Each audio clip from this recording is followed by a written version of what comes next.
മാന്യ സുഹൃത്തുക്കൾക്ക് ഇലഞ്ഞൂർ ബ്ലോഗിൻ്റെ പുതിയൊരു വീഡിയോയിലേക്ക് ഹാർദവമായ സ്വാഗതം. പ്രിയ സുഹൃത്തുക്കളെ, നമുക്കൊക്കെ ഏറ്റവും ഇഷ്ടപ്പെട്ട ഒരു പച്ചക്കറിയാണ് പടവലങ്ങ എന്ന് നമുക്ക് പറയാം. പക്ഷേ എന്നാൽ പലർക്കും പടവല കൃഷിയോടും പടവലങ്ങയോടും താല്പര്യം കുറവാണ് എന്നൊരു സത്യമാണ്. എന്നാൽ അല്പം ശ്രദ്ധ കേന്ദ്രീകരിക്കാമെങ്കിൽ നല്ല ലാഭം ഉണ്ടാക്കാൻ പറ്റുന്ന ഒരു പച്ചക്കറി വിളയാണ് പടവലം. ഇപ്പം ഞാൻ ഇവിടെ ഒരു 3 മൂട് പടവലമാണ് നട്ടിരിക്കുന്നത്.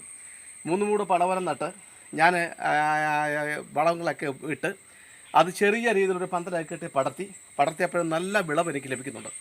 നല്ല വിളവെന്ന് വെച്ചാൽ നമുക്കറിയാം, ചെറിയ പടവലങ്ങയാണ്. ഇപ്പോൾ ഇഷ്ടം പോലെ കായകളുണ്ടാകുന്നുണ്ട്. നമ്മൾ ശ്രദ്ധിക്കേണ്ട ഒരു കാര്യം എന്ന് വെച്ചാൽ, കായകളുണ്ടാകുന്നുണ്ടെങ്കിൽ നമ്മുടെ ഈ വിരലിൻ്റെ അത്രയൊക്കെ വലുപ്പമാകുന്നുണ്ടെങ്കിൽ നമ്മൾ പേപ്പറോ അല്ലെങ്കിൽ പ്ലാസ്റ്റിക്കോ വല്ലതും കയറ്റിയിട്ട് കൊടുക്കണം. ഇല്ലെങ്കിൽ ഈച്ച കുത്തി അത് പഴുത്ത് പോകാനുള്ള സാധ്യതയുണ്ട്. അത് നമ്മൾ മനസ്സിലാക്കണം. അപ്പം ഞാൻ ഈ പടവലത്തിന് കൊടുക്കുന്ന വളം എന്ന് വെച്ചാൽ, ഈ തൈ കിളിർപ്പിച്ചാണ് ഞാൻ നട്ടത്. അതായത് അരി എടുത്ത് കിളിർപ്പിച്ച് തൈയാക്കിയാണ് നട്ടത്. അപ്പോൾ അങ്ങനെ നട്ടപ്പോൾ ഞാൻ അടിസ്ഥാന വളമായിട്ട് എല്ലുപൊടി, ചാരം, വേപ്പിൻ പിണ്ണാക്ക് ഇതൊക്കെ ഇട്ട് നട്ട് ഏതാണ്ട് പന്തലെന്ന് പറഞ്ഞാൽ നമുക്കറിയാം, ഞാൻ കരിപ്പട്ടിക്കയർ വാങ്ങിച്ച് ഇങ്ങനെയാണ് പന്തലിട്ട് കൊടുത്തിരിക്കുന്നത്. ഇതിലാണ് ഇത് പടത്തുകയും ചെയ്യുന്നത്. അല്ലാതെ മേപ്പന്തൽ ഒന്നും ഇട്ട് കൊടുക്കുന്നില്ല. കാരണം 3 മൂട് പടവലയുള്ള എൻ്റെ വീട്ടാവശ്യത്തിനൊക്കെ ഉള്ളതാണ്. അപ്പം പിന്നീട് ഞാൻ ഒഴിച്ചു കൊടുക്കാൻ നിങ്ങൾ കണ്ടു, അതുകൊണ്ട് ഈ ലായനി വളമാണ്. ഇത്തരത്തിലുള്ള ലായനി വളമാണ്. ഈ ലായനി വളം നമുക്ക് എല്ലാവർക്കും തയ്യാറാക്കാം. വലിയ ചിലവൊന്നുമില്ല. ഒരു 2 കിലോ വേപ്പിണ്ണാക്കും, 2 കിലോ കടലപ്പിണ്ണാക്കും, 2 കിലോ എല്ലുപൊടിയും ഉണ്ടെങ്കിൽ ഇത് ഒരു ഡ്രമ്മിനകത്തോ ക്യാനിനകത്തോ ബക്കറ്റിനകത്തോ ഒഴിച്ച് 3/4 ഭാഗം വെള്ളം ഒഴിച്ചിട്ടേക്കുക. 10-15 ദിവസം കഴിയുന്നുണ്ടെങ്കിൽ നമുക്ക് അതിൻ്റെ ലായനി എടുത്ത് ഇരട്ടിയെന്ന് വെച്ചാൽ ഒരു 5, 6, 7 ഇരട്ടി വെള്ളം കൂടെ ചേർത്ത് ഇതിന് ചുവട്ടിൽ ആഴ്ച ഒരു പ്രാവശ്യം ഒഴിച്ചു കൊടുത്താൽ മതി. ഇഷ്ടം പോലെ നമുക്ക് പടവലങ്ങ കിട്ടും. അത് നമ്മൾ ഓർത്തിരിക്കേണ്ട ഒരു കാര്യമാണ്. പിന്നെ ഇത്രയേ ഉള്ളൂ. പടവലങ്ങത്തിന് നല്ല വളവും അതുപോലെ തന്നെ വെള്ളം, ഇഷ്ടം പോലെ വെള്ളവും വേണ്ടതാണ്. മഴക്കാലത്ത് ശരിക്കും ഉണ്ടാകത്തില്ല, ഉണക്കുകാലത്താണ് ഇത് കൃഷി ചെയ്യാൻ പറ്റുന്നത്. അതുപോലെ പടവലങ്ങയ്ക്ക് ഒട്ടനവധി ആരോഗ്യ ഗുണങ്ങളുണ്ട്. അതും നമ്മളൊന്ന് മനസ്സിലാക്കണം. കാരണം നമുക്ക് പടവലങ്ങയുടെ ഇതിനൊരു ചെറിയ ഗന്ധമുണ്ട്, ഇതിൻ്റെ ഇലയ്ക്കും കായ്ക്കുമൊക്കെ. പക്ഷേ പടവലങ്ങയുടെ ആരോഗ്യ ഗുണങ്ങൾ നമ്മൾ മനസ്സിലാക്കണം. ഒരു 3 മൂട് പടവലം ഉണ്ടെങ്കിൽ നമുക്ക് ഇത്രയും ഒരു വീട്ടിലേക്ക് ആവശ്യമുള്ള പടവലങ്ങ നമുക്ക് പറിച്ചെടുക്കാം. ഇത് തോരനായിട്ട് എനിക്ക് ഏറ്റവും കൂടുതൽ ഇഷ്ടമെന്ന് വെച്ചാൽ തോരൻ ആയിട്ട് ഉപയോഗിക്കുന്നതാണ് എനിക്ക് ഏറ്റവും ഇഷ്ടം. ഇത് തീയൽ വെക്കാം, അതുപോലെ തന്നെ നമുക്ക് അവിയലിനകത്തിടാം, സാമ്പാറിനകത്തിടാം. അങ്ങനെയൊക്കെ ഒട്ടനവധി വിഭവങ്ങൾ നമുക്ക് ഉണ്ടാക്കിയെടുക്കാം. ഇനി നമുക്ക് എന്തൊക്കെയാണ് ഇതിൻ്റെ ഔഷധ ഗുണമെന്ന് നമുക്ക് നോക്കാം. പ്രിയ സുഹൃത്തുക്കളെ, വളരെയധികം ആരോഗ്യ ഗുണങ്ങൾ ഉള്ള ഒരു പച്ചക്കറി വിളയാണ് പടവലം എന്ന് പറയുന്നത്. അപ്പം പടവലങ്ങ ഉപയോഗിച്ച് സ്വാദിഷ്ടമായ നിരവധി വിഭവങ്ങൾ നമുക്ക് ഉണ്ടാക്കാൻ സാധിക്കും.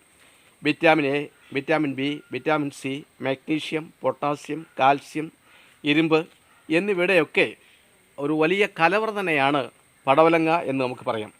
നിരവധി രോഗങ്ങൾ വരാതിരിക്കാനും അതുപോലെ തന്നെ വന്നിട്ടുള്ള ഒട്ടനവധി രോഗങ്ങൾ മാറാനും പടവലങ്ങ നമ്മുടെ നിത്യഭക്ഷണത്തിൽ ഉൾപ്പെടുത്തിയാൽ മതി എന്നുള്ളത് നാം ഓർത്തിരിക്കേണ്ട കാര്യമാണ്. അതുപോലെ തന്നെ രക്തത്തിൻ്റെ ഗ്ലൂക്കോസിൻ്റെ അളവ് കുറയ്ക്കാനും അങ്ങനെ പ്രമേഹത്തെ ഒരു പരിധി വരെയൊക്കെ നിയന്ത്രിക്കാനും നമുക്ക് സാധിക്കുന്നു എന്നുള്ളത് നാം ഓർത്തിരിക്കേണ്ട കാര്യമാണ്.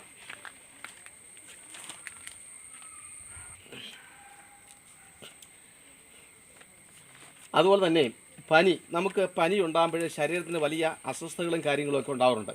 അപ്പോൾ പനിയും അത് സംബന്ധിച്ച അസ്വസ്ഥതകളും ഒക്കെ പരിഹരിക്കാൻ ഈ നമ്മുടെ ഈ പടവലങ്ങയുടെ നീര് 1 സ്പൂണ് കുടിച്ചാൽ മതി എന്ന കാര്യം നമ്മൾ ഓർത്തിരിക്കണം. അതുപോലെ തന്നെ നമ്മുടെ രക്തക്കുഴലുകൾ ശുദ്ധീകരിക്കാൻ ഏറ്റവും നല്ല ഒരു ആയുർവേദ പച്ചമരുന്ന് കൂടിയാണ് ഈ പടവലങ്ങ. അപ്പം രക്തക്കുഴൽ ശുദ്ധീകരിക്കുന്നുണ്ടെങ്കിൽ നമ്മുടെ ബ്ലഡ് സർക്കുലേഷൻ, അതായത് രക്തഓട്ടം സുഗമമാവുകയും നമുക്ക് നല്ല ഊർജ്ജസ്വലത കൈവരിക്കുകയും ചെയ്യും എന്ന് നമുക്കെല്ലാവർക്കും അറിയാവുന്നതാണ്. അപ്പോൾ അങ്ങനെ ആഗ്രഹിക്കുന്നവർ നമ്മുടെ ഭക്ഷണത്തിൽ പടവലങ്ങ തോരനായിട്ടോ അതിൽ ഏതെങ്കിലും കറികളായിട്ട് നമ്മൾ ഉണ്ടാക്കി കഴിച്ചാൽ മതി എന്ന് നാം ഓർത്തിരിക്കണം. പിന്നെ മറ്റൊരു കാര്യം, പടവലങ്ങയിൽ ധാരാളമായിട്ട് നാരുകൾ അടങ്ങിയിട്ടുണ്ട്. നമുക്കറിയാം, നമ്മുടെ ശരീരത്തിന് ഏറ്റവും കൂടുതൽ ആവശ്യമുള്ള ഒരു ഘടകമാണ് ഈ നാരെന്ന് പറഞ്ഞാൽ. അപ്പോൾ നാരുള്ള ഭക്ഷണത്തിൻ്റെ അപാകതയാണ് പലർക്കും ഉദരരോഗങ്ങൾക്ക് കാരണം, പ്രത്യേകിച്ച് മലബന്ധം പോലെയുള്ള രോഗങ്ങൾക്ക് കാരണം. അപ്പോൾ പടവലങ്ങ നമ്മുടെ ഭക്ഷണത്തിൽ ഉൾപ്പെടുത്തുകയാണെങ്കിൽ നമുക്ക് മലബന്ധം എന്ന് പറയുന്ന ഒരു രോഗം ഉണ്ടാകത്തില്ല. അങ്ങനെ ഉദരരോഗമില്ലാതെ നമുക്ക് മുന്നോട്ട് പോകാൻ സാധിക്കും. നമുക്കറിയാം, മിക്ക രോഗങ്ങളുടെയും തുടക്കം എന്ന് പറയുന്നത് ഉദര രോഗങ്ങളാണ് എന്ന കാര്യം നമുക്ക് എല്ലാവർക്കും അറിയാം. അതുപോലെ തന്നെ നമ്മുടെ ശരീരത്തിലെ ജലാംശം നിർജ്ജലീകരണം ഉണ്ടാകുമ്പോൾ, അതായത് ജലാംശം നഷ്ടപ്പെടുമ്പോൾ നമുക്ക് ഒരുപാട് അസ്വസ്ഥത ഉണ്ടാകുന്നു, ഉന്മേഷക്കുറവുണ്ടാകുന്നു, ക്ഷീണം ഉണ്ടാകുന്നു, അങ്ങനെയൊക്കെയുള്ള സംഗതി ഉണ്ടാകുന്നു. അപ്പോൾ ഇത്തരത്തിലുള്ള ഉന്മേഷക്കുറവും ക്ഷീണവും ഒക്കെ മാറ്റിയെടുക്കുവാൻ പടവലങ്ങ കഴിച്ചാൽ മതി എന്ന കാര്യം നമുക്ക് എത്ര പേർക്കറിയാം. അതുപോലെ തന്നെ നമ്മുടെ എല്ലുകളുടെയും ഒക്കെ വളർച്ചയ്ക്കും അതുപോലെ തന്നെ ബലത്തിനും ഒക്കെ വളരെ പ്രധാനപ്പെട്ട പങ്ക് വഹിക്കുന്ന ഒട്ടനവധി ആരോഗ്യ ഗുണങ്ങൾ നമ്മുടെ പടവലങ്ങയിൽ അടങ്ങിയിട്ടുണ്ട് എന്ന് നമ്മൾ ഓർത്തിരിക്കണം.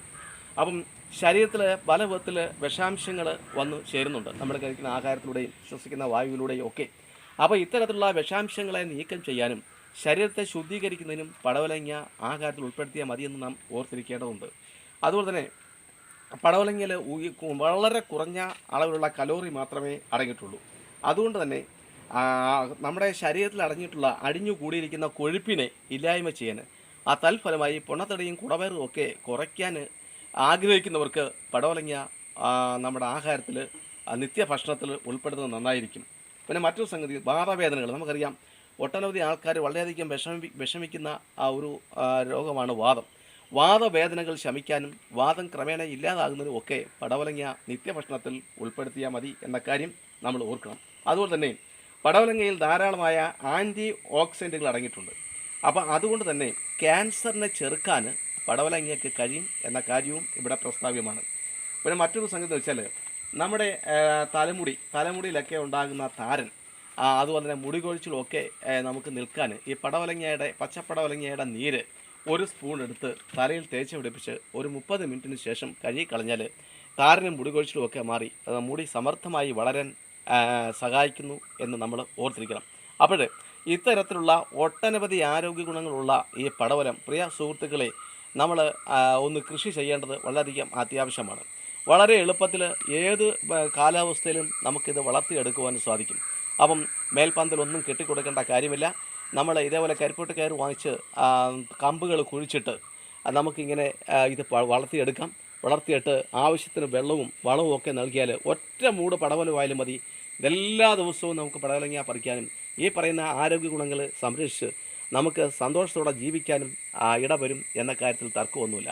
അപ്പോൾ പ്രിയ സുഹൃത്തുക്കളെ, ഇത്തരത്തിലുള്ള കൃഷി രീതികൾ, നമ്മൾ ചെയ്യുന്ന കൃഷിയുടെ കാർഷിക ഉൽപ്പന്നങ്ങൾ ഭക്ഷിക്കുന്ന പോലെ നമുക്കുണ്ടാകുന്ന ആരോഗ്യ ഗുണങ്ങളൊക്കെ നിങ്ങൾക്ക് അറിയാൻ താല്പര്യമെങ്കിൽ അത്തരത്തിലുള്ള അറിവുകൾ നമ്മുടെ സുഹൃത്തുക്കൾക്ക്, നമ്മുടെ അഭീതാകാംക്ഷികൾക്ക്, നമ്മുടെ ബന്ധുമിത്രാദികൾക്ക് കൈമാറ്റം ചെയ്യുവാനും ആഗ്രഹിക്കുന്നെങ്കിൽ, ആദ്യമായിട്ടാണ് ഞങ്ങളുടെ യൂട്യൂബ് ചാനൽ കാണുന്നെങ്കിൽ നിങ്ങൾ സബ്സ്ക്രൈബ് ചെയ്യണം.